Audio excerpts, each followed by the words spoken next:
Well, And that's it. right now, what they're really focusing on is trying to keep people guessing about who Sauron is. Like they're setting up all these different characters. Like, ooh, is this Sauron? Is this Sauron? But we're already like, yeah, we know the answer. So They should have learned from Wheel of Time. Wheel of Time did exactly the same thing. Who's the dragon going to be? Right. Even to the point where it destroyed canon, because the books tell you in the very first chapter who the dragon is. Or, well, they don't spell it out, but it's so obvious. Everyone goes through the books knowing. Whereas in that, they even wrote it back to like, oh no, it can be anyone, even one of the women. And so it made the series pointless. And they actually harmed telling the story to keep it a mystery by just making things not make sense or doing it in a different way.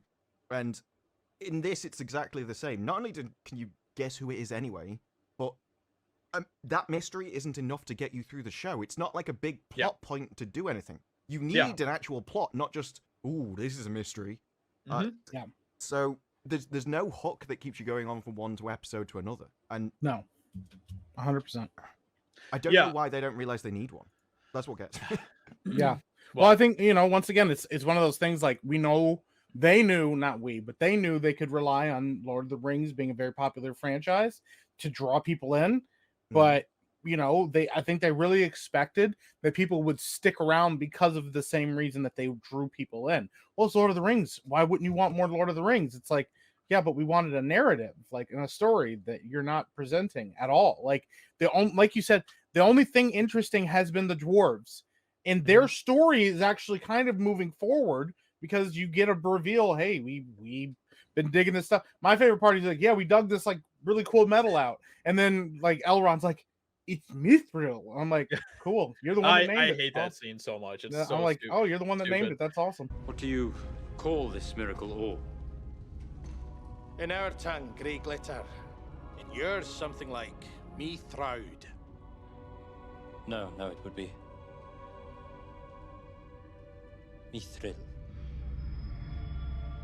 There's a lot of moments in this episode that just made my wife and I just like start bursting into laughter. Like we had to pause it so many times to just laugh at how stupid it was. One of the things I rerun the fight scene. That was wow. Yeah. So the scene where they have Elrond and he's like confronts Disa and he's like, "Hey, where's your husband?" And she's like, "He's gone." In the thing, and he's like, "Why is all his mining equipment over there?" Kind of seems like you're lying because you're also making his favorite food stuff. And she goes like, his mining equipment, he doesn't need it. And she's like, and I know it would take you 2 days to go down in this mine, only take us a couple hours. I'm like, that's not how distance works at all. Like, unless you have an elevator that only dwarves can use, that's not how that works. And then he's an elf. He's like, they're pretty agile. Yeah. Have you seen Elrond traveling from Khazad-dûm back to Celebrimbor? Yeah. Actually, yeah, that is how distance works. Yeah.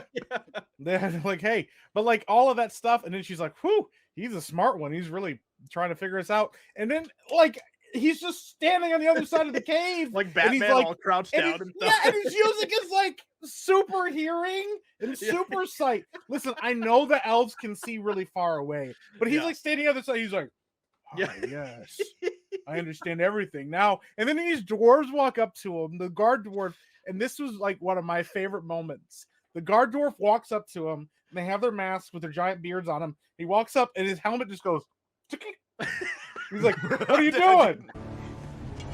You lost elf. You lost elf. I didn't notice that. Yeah. He's like, what are you doing? And he's like, oh, he's like, you know where you're going? He's like, I know exactly where I'm going. They're like, okay. Yeah. But Durin just said he escorted him out of the cave. Yeah. He's also supposed to be exiled. Yep. They said that was the last thing Durin said about him was like, he's exiled. Get him out of here. My heart sings to see you. The elf, Elrond, has invoked the right of Sigyn Tagar. Should the elf forfeit, he will be banished from all dwarven lands. Forever!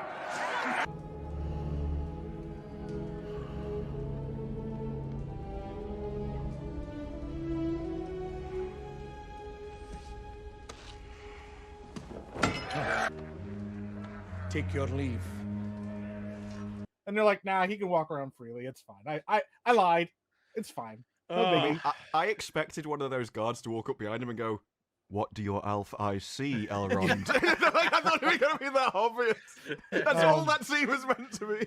Oh my gosh. But yeah. dude, I was like, And do then- they have like a button? It's just like, yeah. hey, what's up? They just like clench. Yeah. It's like, Yeah, and then Elrond just manages to just waltz over to, where The they're mining secret cave. Mithril.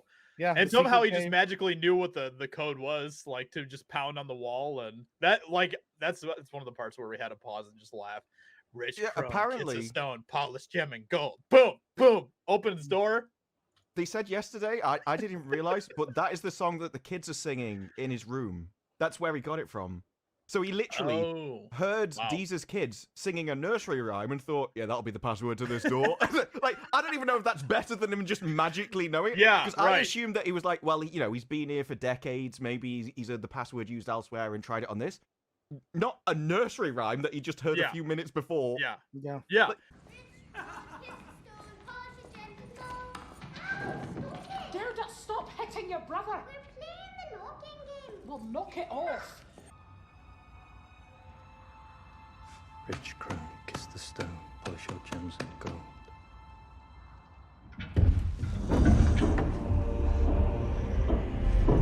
I mean, Why is Durin telling his kids the secret code to Right. a mithril cave? the thing that makes it extra stupid is that we have seen how dwarves are able to build their doors to have like all these security passes and stuff. Like the door going into the Lonely Mountain, like you have to have the moon coming out at a certain time, and the thrush has to be knocking, and there's like a very small keyhole that appears for just a very small little bit for you to slide the key in. So it's like you compare that to just being able to just go boom, boom, boom, boom, boom, ba ba ba ba ba, open. It's just like it's so stupid. And this is supposed to be guarding like some super secretive new metal that they found, where Durin literally has Elrond place his hand on the mountain. He's like, "If you tell a living soul, there will be doom upon you and your family." Hand to mountain. You'll never breathe so much as a whisper of what I'm about to tell you to another living soul. Break your promise. And the power of this stone will doom you and your kin to sorrow to your last day on this Middle Earth. And then he gives him Mithril. He gives it to him. Yeah, then he gives him a piece of it. He says, a token of our friendship. This is my favorite part, because I don't know if you have watched it or not, but the preview for the next episode opens with Celebrimbor holding the Mithril in his hand. I literally told Taisha, somebody's going to find this Mithril. There's no way they're not going to do that, and it's going to become some sort of plot device. That it's so. Well, obvious. I think that's what they're going to make the rings out of. Like, Right. that's why I said, I bet that's going to come back to get him. But the thing is, he only promised not to tell anyone about the mines. Like, anything you tell me in this, I will keep secret. Mm-hmm. He never promised about the Mithril, so he can literally do that. That's the thing. You can't carry word out of this mine, but a piece of it, that's all fine. and Mhm. That's dandy. totally fine. Yeah. Yeah. Oh, you showed the But guy does the it- piece? Well, cool. Yeah. It literally makes no logical sense for Durin to have him swear this, death on his family, all this type of stuff, and then just be like, "Hey, you want a piece of this?" Yeah. I also Here- don't know whether Elrond is meant to be, like, deliberately manipulating him. Because Yeah. every time he gets angry, he's like, "Oh, but I thought we were friends," and then Yeah, he gets I what he know. wants. So I don't know whether that's him being a diplomat and actually is screwing him over, and like Durin's right all along, or not. Yeah, they're kind of making Elrond a piece of shit in this show Yeah. as well. So. But it's one of you don't know whether they're meant to be doing that. Like, Yeah. they don't know the Yeah. Harfoots are evil. Like, they Right. have no idea.